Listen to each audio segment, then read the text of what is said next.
I give the floor to the representative of Algeria. Thank you, Mr. President.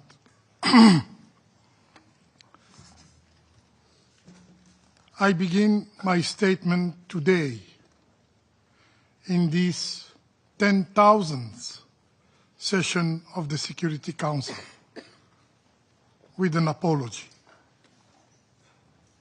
An apology to the people of Palestine, in particular in Gaza, to those whose eyes are turned to this council today. We Algerians, we hear you, Palestinian sisters, Palestinian brothers. Forgive us. Forgive us, in particular in Gaza, where fire consumes, where rubble suffocates. Forgive us because this council could not save your children. More than 18,000 of them have been killed by Israel. Forgive us because this council could not protect your women. More than 12,000 of them have been killed by Israel. Forgive us because this council could not shield your elderly. More than 4,000 of them have been killed by Israel. Forgive us because this council could not defend your doctors, your nurses. More than 1,400 have been killed by Israel. Forgive us because we couldn't defend your journalists. More than 250 have been killed by Israel. Forgive us because we couldn't protect your aid workers. More than 500 of them have been killed by Israel. Forgive us because famine now spreads in Gaza, and this council could not stop it, could not even act to denounce it, because this council could not halt your forced displacement,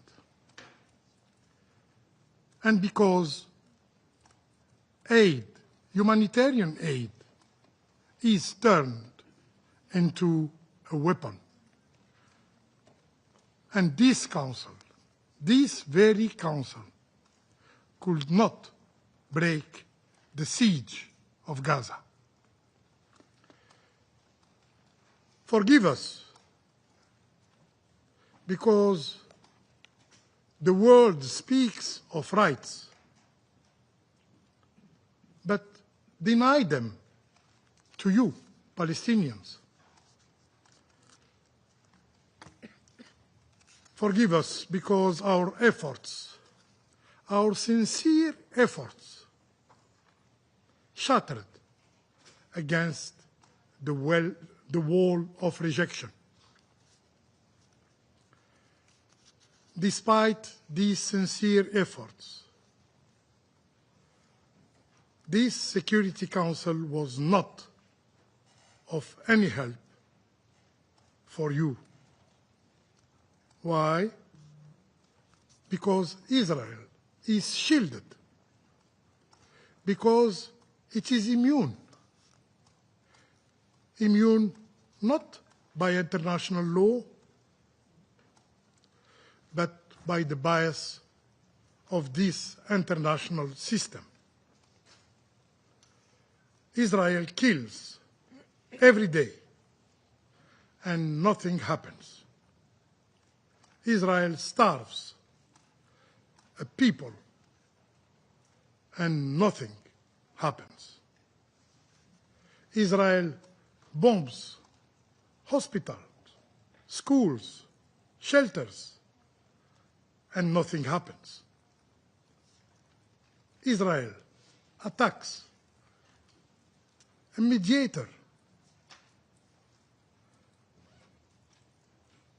and steps on diplomacy, and nothing happened. And with every act, unpunished, humanity itself is diminished. Colleagues, history will not weigh our speeches. It will weigh our deeds. When Gaza burned, when children starved, when hospitals fell under the bomb, did we act? Yes. Yet know this. Today, 14 courageous members of this Security Council raise their voice. They have acted with conscience, echoing the calls of the international public opinion. Palestinian sisters, Palestinian brothers, be assured, we will not give up. This is not the last time this Council is acting, and the international community must shoulder its duty. President, again, this Council failed. Another scar of the conscience of humanity. Shame. Shame on helplessness. Shame in the face of genocide. Genocide unfolding before open eyes. And to those who still deny, read the report. Read the report of the Independent Commission of Inquiry. Its words are clear, and I quote,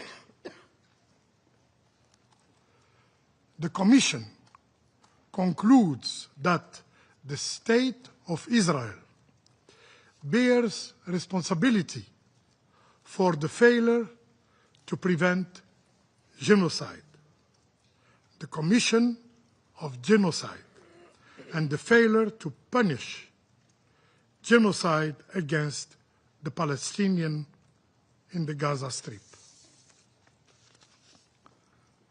This Council has already failed twice in preventing genocide. Today, it appears we are on the verge of witnessing a third failure. And at this moment, there can be no ambiguity. Each of us must choose either to act to stop the genocide or to be counted among those who were complicit. Mr. President, Palestine has never been surrendered to empires or invaders. Those who sought to subdue it are remembered only in shame. Palestine is for the Palestinian, and Algeria, as President Abdelmajid Tebboune has vowed, will never, never abandon them. Not until the establishment of Palestinian state with Al-Quds Sharif as its capital. I thank you. I thank the representative of Algeria for the statement. I now give the floor to the representative of Somalia. Thank you, Mr. President. On this 10,000th meeting of the Security Council, we are reminded of the immense responsibility and the solemn promise carried by this body. 10,000 times the world has looked into this chamber for a leadership, for conscience, and for a hope. Today, as we confront the tragedy unfolding in Gaza, that responsibility weighs heavier than ever. We have voted in favor of this draft resolution today because the situation in Gaza is urgent and needs an immediate attention. As we speak, the IDF military operation is expanding rapidly. An unprecedented famine, humanitarian catastrophe, and unfolding before our own eyes by the hour, compounding the suffering of civilians, mainly women and children. The world looks to this Council for action. Yet today, we have failed to adopt a resolution safeguarding the basic rights of Gaza's people. This is not just a procedural lapse, but a profound moral failing.